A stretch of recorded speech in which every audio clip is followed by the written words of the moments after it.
Deep in the vast wilderness of northern Montana, the crisp morning air carried an eerie stillness. Margaret Miller, an experienced park ranger, had spent years patrolling these lands, but today, something felt off. Then, a rustling in the distance, she turned her head just in time to see two bear cubs emerge from the trees. Their small frames trembled, but they weren't afraid, they were determined, focused. They moved toward her, not with curiosity, but with purpose. Margaret's instincts screamed at her to step back. Wild animals didn't behave like this. But then, one of the cubs let out a soft, urgent cry. It wasn't a random sound. It wasn't aggression. It was a call for help. What happened next shattered everything she thought she knew about the animal kingdom. This is a story of intelligence, survival, and the unbreakable bond between humans and wildlife. But before we begin, make sure to subscribe to the channel, like this video, and turn on notifications so you never miss an incredible true story like this one. Now, prepare yourself, because this will change the way you see the world forever. The early morning sun filtered through the dense pine trees of northern Montana, painting streaks of gold across the frost-covered forest floor. Margaret Miller adjusted her jacket and radio, inhaling deeply as she began her patrol. This was her routine every day, walking the trails, monitoring the wildlife, protecting the land from poachers and illegal activity. But today, something felt wrong. The forest was too quiet. Margaret stopped, scanning the trees. Usually, the morning air was filled with birdsong, the rustling of small animals, and the distant calls of elk or wolves. But now, nothing. Just silence. She placed her hand on her belt, where her bear spray and emergency whistle hung. Years of experience had taught her that when the forest goes silent, something is very, very wrong. Then, movement. Margaret turned sharply, her pulse quickening. Two small figures emerged from the brush, their golden-brown fur standing out against the dark green forest. Her heart stopped, two bear cubs, alone. Immediately, Margaret's training kicked in. Cubs alone equaled danger. A mother bear would never leave her young behind. If these cubs were out in the open, something had gone terribly wrong. She instinctively took a slow step back, scanning the tree line for any sign of the mother. But the cubs didn't react as wild animals normally would. They didn't flee. They didn't hesitate. They walked toward her.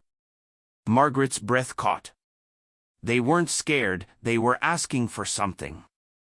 The larger cub stopped a few feet away, lifting its head and staring directly into Margaret's eyes.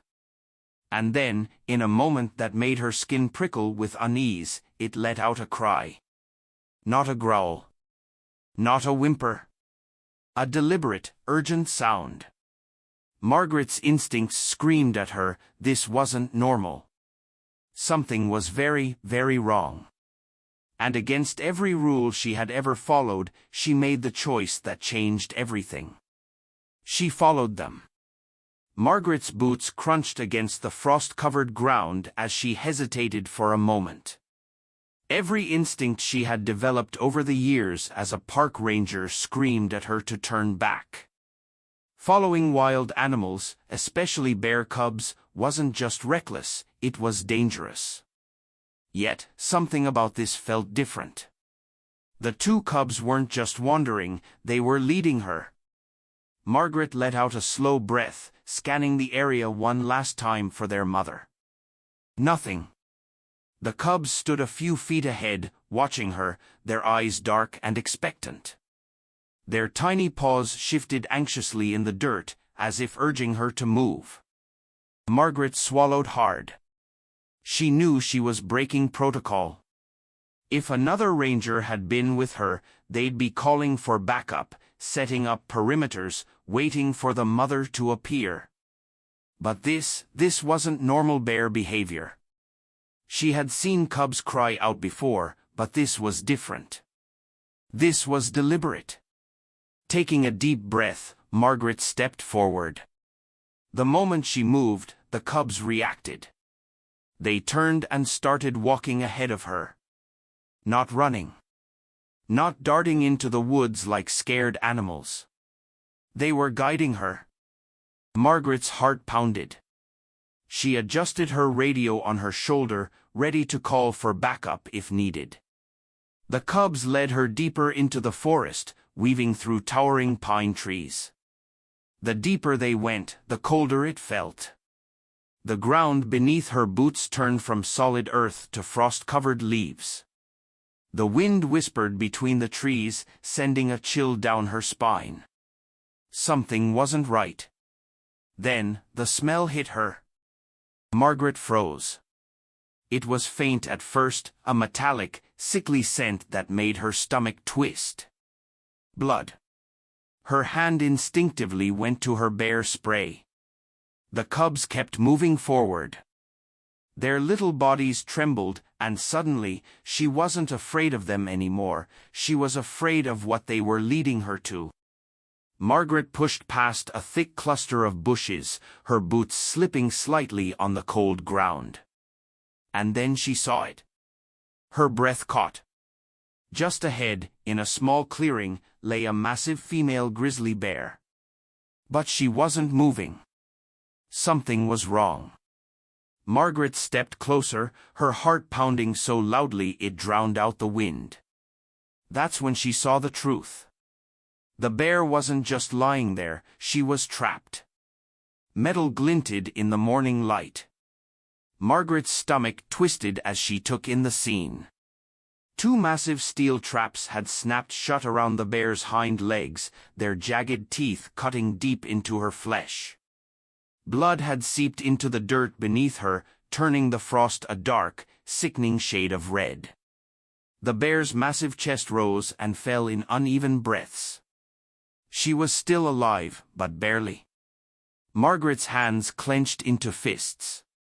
This wasn't an accident. This was poaching. Someone had set these traps intentionally.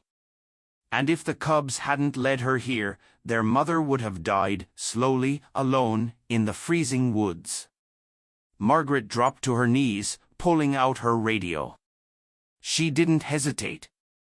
"Dispatch, this is Ranger Miller," she said, her voice steady despite the anger burning in her chest. "I need immediate backup. We have an injured grizzly trapped by poachers." She looked at the cubs, who had stopped beside their mother, pressing themselves against her fur as if trying to comfort her. Her throat tightened. They had come for her. They had asked for help. And Margaret had just uncovered something far worse than she ever expected. Margaret's fingers tightened around her radio as she repeated the distress call. Static crackled in response. No answer. Her stomach dropped. She was too deep into the forest, the thick canopy and remote location were interfering with the signal. She turned back to the massive grizzly, her eyes scanning the damage. The mother bear's breathing was labored, her body trembling from blood loss and pain. The jagged steel teeth of the traps were sunk deep into her hind legs, and dried blood had started to crust around the wounds. She had been here for hours, maybe longer. The cubs were pressed against her side, their tiny bodies shaking. Margaret exhaled sharply. If she didn't act soon, this bear was going to die. Margaret's mind raced. She had a tranquilizer in her emergency pack, but she knew it wasn't strong enough for an animal this size. Cutting the bear loose by herself was insanely dangerous. Even injured, even weak, a grizzly could kill with a single swipe. But she had no choice. She needed to try something. Margaret slowly reached into her bag, pulling out a flare gun, not to shoot at the bear, but to fire into the sky. Maybe someone would see it. maybe backup would come faster. She aimed straight up and pulled the trigger. A burst of red light shot into the sky, cutting through the morning mist like a beacon. She just had to hope someone saw it. Then she turned back to the mother bear. Margaret knelt a few feet away from the injured bear, her breath slow and steady.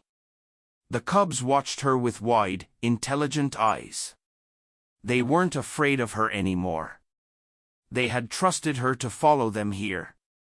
And now, they were waiting to see what she would do next. Margaret knew the risk. If she got too close, the mother could lash out in pain and fear. If she didn't get close enough, she wouldn't be able to help. The window to save her was closing. Margaret glanced down at the trap, rusted, cruel, the kind used by illegal poachers who didn't care how much an animal suffered. Her fists clenched. She wasn't about to let those monsters win. Margaret pulled out her multi-tool, her fingers steady despite the icy wind biting at her skin. She inched forward, eyes locked on the bear's massive head. Her breath hitched. The bear was watching her, not with aggression, not with fear, just watching. Margaret stopped moving. For a long moment, neither of them moved at all. Then the bear blinked. And as if she understood, as if she knew Margaret was here to help, she stopped struggling. Margaret's chest tightened. This was her chance. She reached for the first trap, her fingers wrapped around the rusted mechanism, feeling the cold bite of metal against her skin. She pressed down as hard as she could. Nothing. Too tight. Too strong. Her arms trembled as she tried again, putting her full weight on the release mechanism. The metal creaked, but it didn't budge. Margaret gritted her teeth. Come on. Come on. She threw her weight against it again. Again. This time, it gave slightly, but not enough. She needed help. Margaret looked at the cubs, her breath heavy. It was insane. Impossible. But they had already proven they understood more than anyone would believe. She reached toward them, moving slowly, and then, softly, she spoke. I need you to push. The cubs stared at her. Margaret motioned toward the trap. She pressed her hands down on the lever again, demonstrating. Then she let go and waited. For one agonizing moment, nothing happened. Then the stronger cub moved. It stepped forward, hesitant, ears flicking back, then pressed its tiny paw against the trap. Margaret's breath caught. The second cub followed. Together, they pressed down. And for the first time, the trap gave way. Margaret didn't hesitate.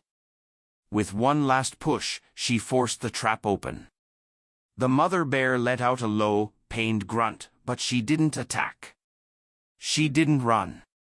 She just lay there, exhausted, but free. The cubs let out tiny, urgent cries, pressing against her.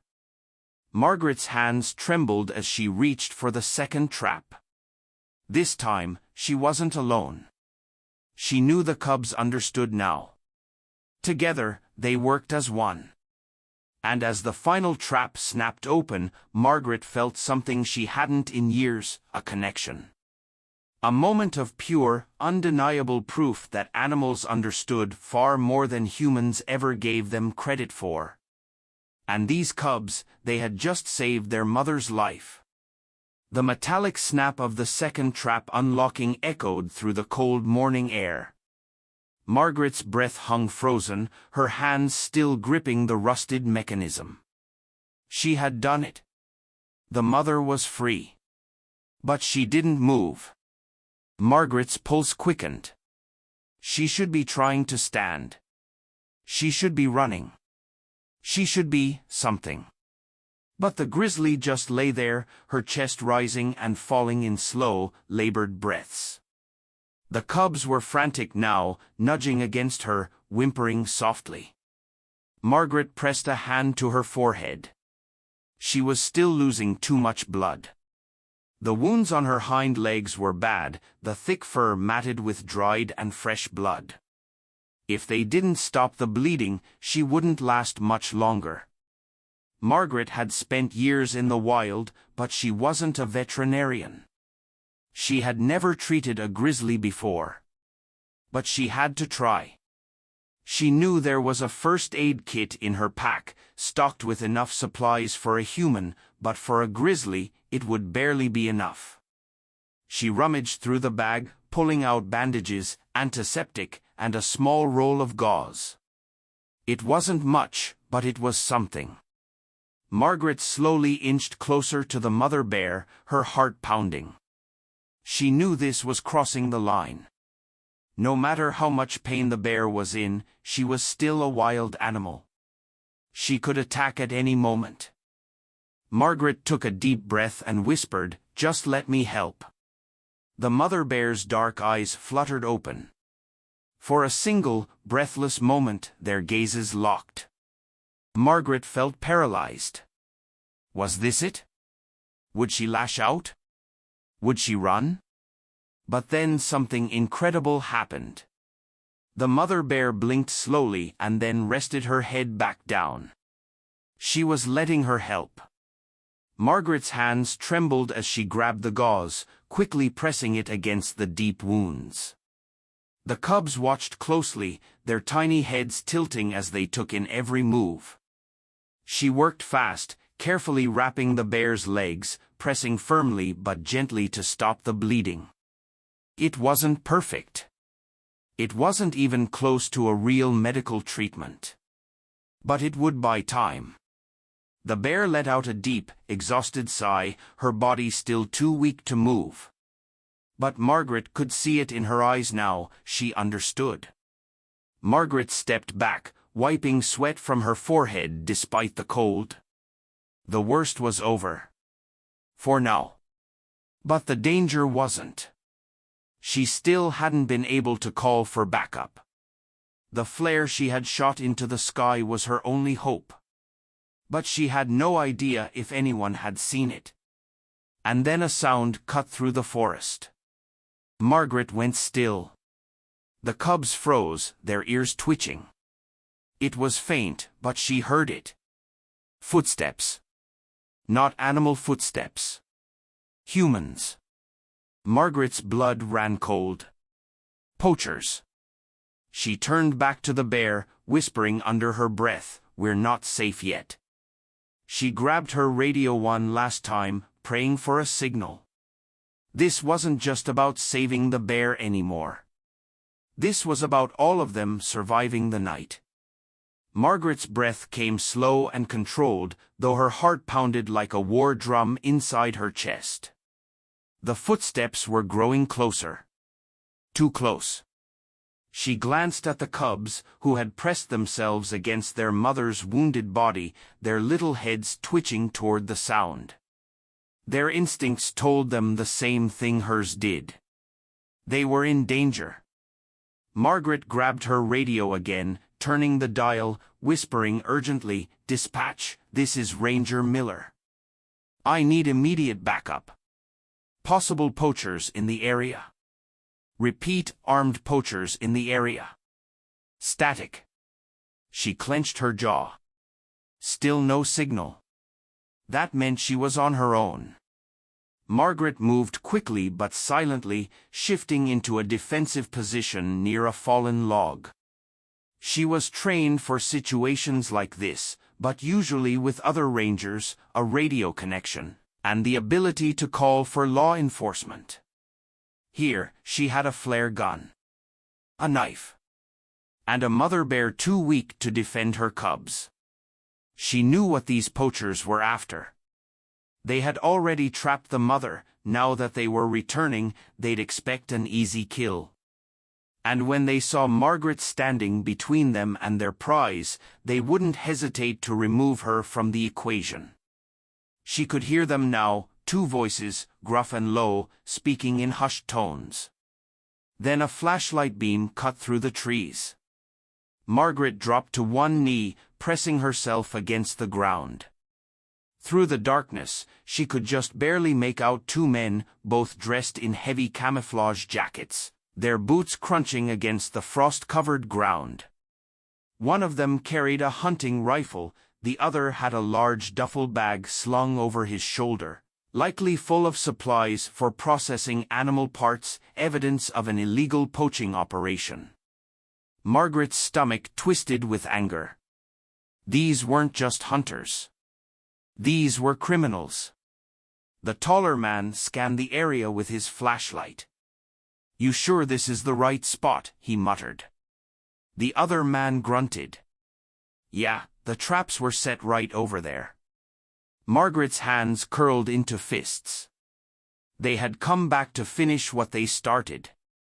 She could feel the cubs pressed against her legs now, their tiny bodies shaking. The mother bear let out a low, weak growl, barely audible but full of instinctual warning. The flashlight swept closer. Margaret had seconds to decide. She could try to stay hidden, let them leave, or she could stop them here. She chose option 2. Margaret stood up fast and fired the flare gun. The explosive burst of red light shot into the sky, blinding the men for a moment. "What the hell?" one of them shouted, staggering back. Margaret stepped forward, her voice sharp and commanding. "U.S. Park Ranger. Put your weapons on the ground and step away from the area." The taller man cursed under his breath. The one with the rifle didn't lower it. Margaret's heart pounded, but she didn't show fear. She couldn't. "This is a protected area," she continued, her tone hard as steel. "You're under arrest for illegal poaching." The men didn't move. Instead, the one holding the rifle let out a slow, amused chuckle. "Lady, I don't think you understand." Then, before he could finish, a deep, guttural growl rumbled behind Margaret. She didn't have to turn around to know what had just happened. The mother bear had stood up. The two men went rigid. The flashlight beam trembled in their hands as they stared past Margaret. Behind her, the mother grizzly, despite her injuries, despite her exhaustion, was rising to her full, towering height. Her massive frame blocked out the trees, her deep brown eyes locked onto the poachers. The cubs let out soft, high-pitched cries, pressing themselves against her legs. Margaret could feel the shift in the air. This was no longer a battle of strength or weapons. This was a moment of pure, primal justice. The taller poacher swallowed hard, his hands shaking. "You said the bear would be dead by now," the other whispered, stepping back. "Shut up." Margaret took a slow step forward, her voice cold as ice. "Last chance. Drop the weapon." The poacher hesitated. Then he made the worst mistake of his life. The man raised his rifle. Margaret's finger hovered over the bear spray at her belt. She wouldn't let him fire. But before she had to make a move, the grizzly did. With a deep, bone-shaking roar, the mother bear lunged forward, her massive paws slamming into the ground with earth-shaking force. It was not an attack. It was a warning. A reminder that this was her forest. That they had made a mistake by ever thinking they owned it. The poacher with the rifle staggered backward, his eyes wide with terror. "We need to go." "Now," his partner yelled, already turning to run. The taller man didn't hesitate this time. He dropped the rifle and bolted after him. Margaret didn't chase them. She knew they wouldn't get far. Backup would be coming soon. Instead, she turned back to the mother bear. She was still standing. Tall. Powerful. Despite her wounds. Her breathing was heavy. The cubs were huddled against her. Then, slowly, her gaze met Margaret's. And in that moment, Margaret knew. This bear wasn't just any wild animal. She understood. She knew Margaret had saved her. And maybe, just maybe, she had saved Margaret too. The forest had gone silent again. But this time, it was a different kind of silence. The kind that comes after a storm. Margaret stood still, her breath heavy, the adrenaline still pumping through her veins. The mother bear remained standing, her powerful frame still casting a shadow over the frost-covered earth. But the danger was gone. The poachers had fled, and their rifle lay abandoned in the dirt. Margaret's radio crackled to life. "Ranger Miller, this is dispatch. We saw the flare. Units are en route to your location. What's your status?" She exhaled sharply, pressing the button. "Situation under control. Suspects fled south. Injured bear still needs medical attention. Stand by for coordinates." As she spoke, she turned her gaze back to the mother grizzly. Her body was still weak. Her wounds still fresh. But she was standing. Against all odds. She was standing. Her cubs were huddled beneath her, their small frames pressed into the warmth of her legs. Margaret should have stepped back. She should have let nature take over, but something inside her, something primal, something ancient, told her to stay. For what felt like an eternity, Margaret and the bear locked eyes, and in that moment, something unspoken passed between them. A thank you. A moment of pure understanding that transcended words, species, even logic. Margaret had saved her, and in return, the grizzly had stood beside her, had defended her, had chosen to trust her. That was something no textbook could explain. The distant hum of ATVs and sirens finally shattered the silence. Margaret turned, spotting the approaching fleet of park rangers and wildlife officers, their vehicles carving tracks into the frost-covered earth. The mother bear's ears twitched. Margaret could see the tension in her muscles, the instinctual urge to protect her cubs, to flee, to fight. Margaret took a slow step back and spoke softly. "It's okay. They're here to help." The grizzly's breath came out in a long, slow exhale. And then, with one last lingering look, she turned. The cubs scrambled after her, their tiny paws barely making a sound as they disappeared into the trees. Margaret didn't stop them. She knew they'd be okay now. The forest had claimed them back. Within minutes, the scene became a blur of activity. Rangers secured the area, collected evidence, and set out on snowmobiles to track the poachers.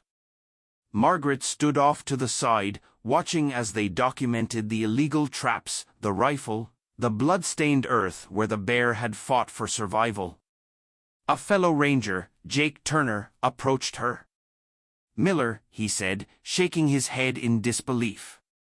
"You just took down a poaching operation by yourself." Margaret exhaled, her breath visible in the cold air. "I didn't do it alone." Jake followed her gaze to the trees where the grizzly had disappeared. He didn't question it. He just nodded. Because some things can't be explained. They just are. The forest had returned to its natural rhythm. Margaret stood beside the smoldering fire pit, her fingers wrapped around a steaming cup of coffee as she gazed into the dense Montana wilderness. The morning air was crisp, fresh, and alive once again. The past 48 hours felt surreal. She had followed 2 cubs into the unknown, uncovered a brutal poaching operation, stood face to face with armed criminals, and witnessed an injured grizzly defy death itself. And yet, as she stood there, she knew that this was only the beginning. The poachers had been caught. Thanks to Margaret's flair and detailed report, rangers had tracked the men down by the river, where their truck had gotten stuck in the mud during their escape. They had been arrested on charges of illegal trapping, firearm possession in a restricted area, and attempted trafficking of wildlife. But the real victory wasn't in their arrest. It was in what had been saved. The mother grizzly had vanished into the wild with her cubs, but her story wasn't over yet. Over the next few weeks, Margaret monitored every reported bear sighting in the area. She worked with wildlife biologists to track patterns, hoping for any sign of the bear she had saved. Then, one evening, just before sundown, she found what she was looking for, a set of tracks. Large paw prints followed by two smaller ones. Margaret's chest tightened. They were alive. And more than that, they were learning. The prints showed an unusual pattern. The mother bear had stopped near a riverbank where another trap had been set, one she had avoided. Not only that, but she had changed course, guiding her cubs away. Margaret felt her throat tighten. Could it be possible? Had she remembered? Had she taught her cubs what she had learned? It defied everything science said about animal behavior. Bears relied on instinct, not memory. But Margaret had seen too much to ignore the truth. This bear was no ordinary grizzly. She had trusted Margaret. And in return, Margaret had given her a reason to survive. Months passed, and whispers of the survivor began to spread through the park. Campers, hunters, and rangers alike spoke of a massive grizzly, one with deep scars on her back legs, who had been seen leading her cubs through the highlands. But the most remarkable part? She was avoiding human traps. Not just by accident. She was teaching other bears to do the same. Margaret sat in the ranger station one evening, reading through the latest reports, when an older biologist, Dr. Thompson, placed a folder in front of her. Inside were trail cam photos of the bear. Clear as day, she saw her again, standing tall, her cubs now older, stronger. Margaret's breath caught as she flipped to the last page. A recent sighting, near the very spot where she had saved her. The mother bear had returned. Not for help. Not out of desperation. Just to be seen. Margaret closed the folder and looked toward the darkening forest beyond the window. Somewhere out there, beneath the endless sky, a legend was walking. And Margaret knew, deep in her soul, she would never forget her. Because some stories, some bonds, some miracles, they never die. Some stories change the way we see the world. If this one touched your heart, remember, animals are far more intelligent, resilient, and connected to us than we ever imagined. What do you think? Can animals truly learn from us? Let us know in the comments. If you love stories like this, make sure to subscribe to the channel, like this video, and turn on notifications so we can bring you more incredible stories of survival, courage, and the unbreakable bond between humans and wildlife. Subscribe, like, share. Let's spread stories that matter.